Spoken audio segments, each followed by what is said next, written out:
오늘도 저희에게 새로운 하루를 허락하시고 주님의 다스리는 세상 속에서 거룩한 뜻을 따라 살아갈 기회를 주심에 감사드립니다. 오늘 우리에게 주어질 수많은 선택 앞에서 진리를 따라 살아갈 수 있길 소망하며 이 시간 주님 말씀을 듣고자 합니다.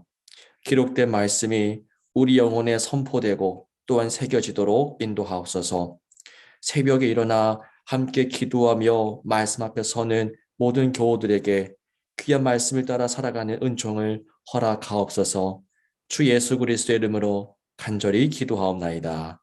아멘.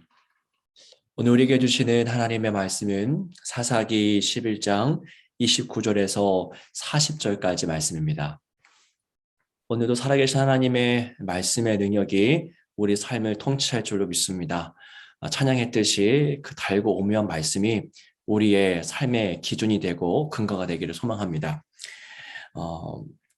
오늘 본문은 성경에서 참 이해하기 어려운 본문 가운데 하나입니다. 그리고 많은 경우 이 말씀은 많은 사람들에게 오해되어서 받아들여지기도 합니다.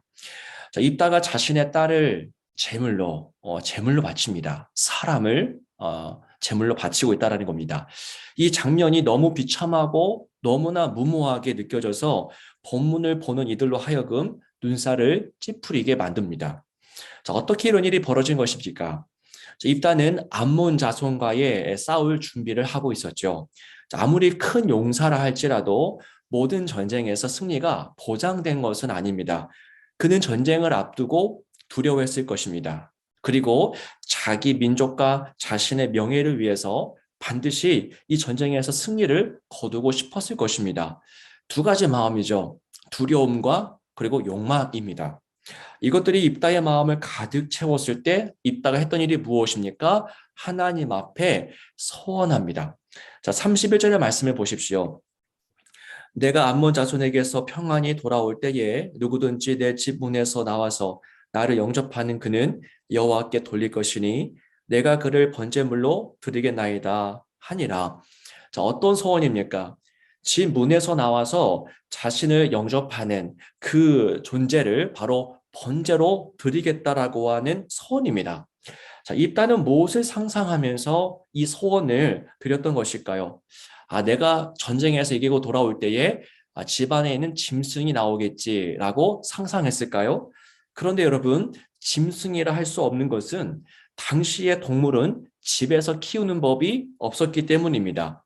지금에야 애완동물을 집안에서 키워서 주인이 나갔다 들어오면 집문까지 동물이 나와서 반기지만 고대 시대에 이런 풍경은 찾아볼 수 없었다고 합니다. 그러니까 입다는 처음부터 짐승을 염두에 뒀던 것이 아니라 인간을 생각하면서 인간에 대한 번제를 염두에 두고 소원했던 것입니다. 여러분, 사람을 번제로 드린다. 여러분, 이게 어찌된 일입니까? 입다는 왜 이렇게까지 해야만 했을까요?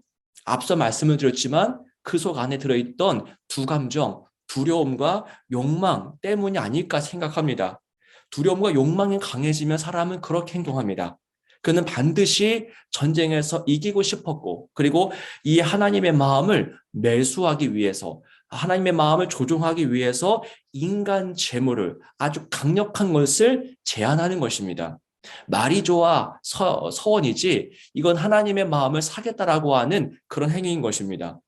여러분, 서원이라고 하는 것은 참 아름다운 말이죠. 그런데 모든 서원이 하나님을 위한 것은 아닙니다. 하나님에 따라 이루어지는 것도 아닙니다. 모든 서원이 그런 것은 아니죠. 서원은 우리 인간의 생각대로, 욕망대로 행해질 때가 얼마나 많이 있습니까? 입다가 서원했던 것은 잘 보십시오. 하나님과 상관이 없습니다. 그는 혼자 서원했고 혼자 그 서원을 수행합니다. 여기에 하나님의 개입은 없었습니다. 하나님의 자리도 없었습니다. 하나님이 그 서원을 바랐던 적도 없었고요. 요구했던 적도 더더욱 없었습니다. 처음부터 마지막까지 입다 자신의 생각과 뜻에 따라서 진행되었던 일입니다. 자, 신앙의 이름으로 그리고 하나님의 이름으로 행하는 것이라 할지라도 얼마든지 하나님을 제껴놓고 하나님을 제외하고 내 뜻대로 행하는 것일 수 있습니다. 겉으로는 신앙의 이름으로 하는 것이지만 자기의 욕망을 위해서 하는 것에 불과하다는 것이죠. 어쩌다 이런 소원을 하게 된 것입니까? 많은 주석가들은 입다가 당시 이교 문화의 영향을 너무나 많이 받았기 때문이라고 그렇게 의견을 모읍니다.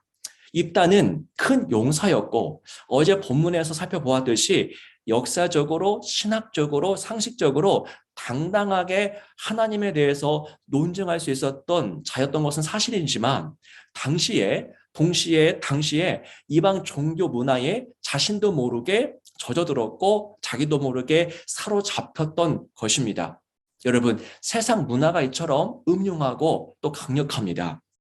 자, 그래서 하나님 앞에서 사람을 제물로 드린다라고 하는 이 정말 무시무시한 소원을 겁도 없이 해댔던 것입니다. 그게 입다의 모습입니다. 여러분, 하나님은 어떤 하나님이십니까? 여러분이 지금도 하나님께 나아가고 있을 텐데요. 여러분이 알고 여러분이 부르짖고 있는 하나님은 어떤 하나님이십니까? 성경은 처음부터 마지막까지 은혜의 하나님이라고 말합니다. 에덴에서 인간이 죄를 지었을 그때에도 하나님은 짐승을 잡아 옷을 해 입히십니다. 하나님은 그런 분이십니다. 즉, 인간의 행위에 따라서 행동하는 분이 아니라 자신의 은혜의 크기에 따라서 행동하시는 분이 하나님이시죠. 하지만 입다는 어떻게 행동합니까? 입다는 이방 종교의 사상에 매여서 하나님을 입다 자신의 행동으로 움직이려 했습니다. 하나님을 통제하려 했고 조종하고 또한 매수하려고 했습니다. 자신의 소원으로 하나님을 움직일 수 있다라고, 내가 이렇게까지 소원을 하면 하나님이 들어주시겠지라고 여겼던 것입니다. 여러분, 이것이 바로 세상 문화의 특징입니다. 세상 문화는 하나님의 은혜를 오해하게 만듭니다. 나아가 아예 사람들의 인식 속에서 하나님의 이름을 지워버립니다. 그래서 하나님을 인색한 존재, 그리고 엄한 존재로만 여기게 합니다. 여러분, 어느 누가 인색하고 엄한 존재를 사랑할 수 있겠습니까? 무서워할 수는 있겠지만 마음 다해 사랑할 수 없습니다. 근데 세상의 영이 하는 일이 바로 이것입니다. 여러분, 기억하십시오. 에덴에서부터 뱀이 시도했던 것이 바로 이것이지 않습니까? 뱀은 하나님은 어떻게 여기게 했습니까? 선악과가 좋은 것이라서 너희들에게 주지 않은 것이라고 속였던 자들이 아니겠습니까? 이처럼 이 사단은 하나님을 잡고 초라하고 인색한 자로 프레임을 씌워왔습니다. 여러분, 오늘 우리도 혹시 이처럼 세상의 문화에 영향을 받고 있지 않습니까? 세상 문화 때문에 하나님을 오해하고 있어서, 그리고 하나님에 대한 오해 때문에 하나님을 향해서 진정으로 마음을 열고 나가지 못하는 것은 아니겠습니까? 우리 안에 깃들어 있는 세상의 문화의 그런 흔적들이 무엇인지 보기를 원합니다. 어떻게 가능할까요? 말씀을 통해서입니다. 말씀 앞에 갈 때에 나도 모르는 내 속에 있는 악한 세상의 영의 흔적들이 무엇인지 식별할 수 있고 그것을 놓고 회개할 수 있을 것입니다. 말씀 앞에 서야 됩니다. 오늘 이 새벽에 짧게라도 5분이라도 10분이라도 깨어 이 말씀을 보고 묵상하며 부르짖음으로써 우리 속에 있는 잘못된 오해가 무엇인지 식별하고 내려놓고 회개하여 새롭게 변화되는 복된 시간 되시기를 주의 이름으로 축원합니다. 기도하겠습니다. 살아계신 주 하나님 아버지, 오늘 이 새벽에도 우리를 사랑하셔서 이 영적인 양식을 주심에 감사드립니다. 하나님, 우리도 모르는 사이에 우리 속에 깃들어 있는 세상의 영이 있지는 않은지 살펴보게 하옵소서. 이따와 같이 하나님을 위해서 일하는 큰 용사이면서도 동시에 당시 세상 문화를 수입하고 또 그것을 활용했던 그 모습처럼 오늘도 우리에게 그런 실수가 있지는 않은지 살펴보게 도와주시고, 죄가 있다면 회개하며 다시 일어설 수 있는 시간이 될 수 있도록 인도하여 주옵소서. 살아계신 주님, 우리에게 은혜를 주시옵소서.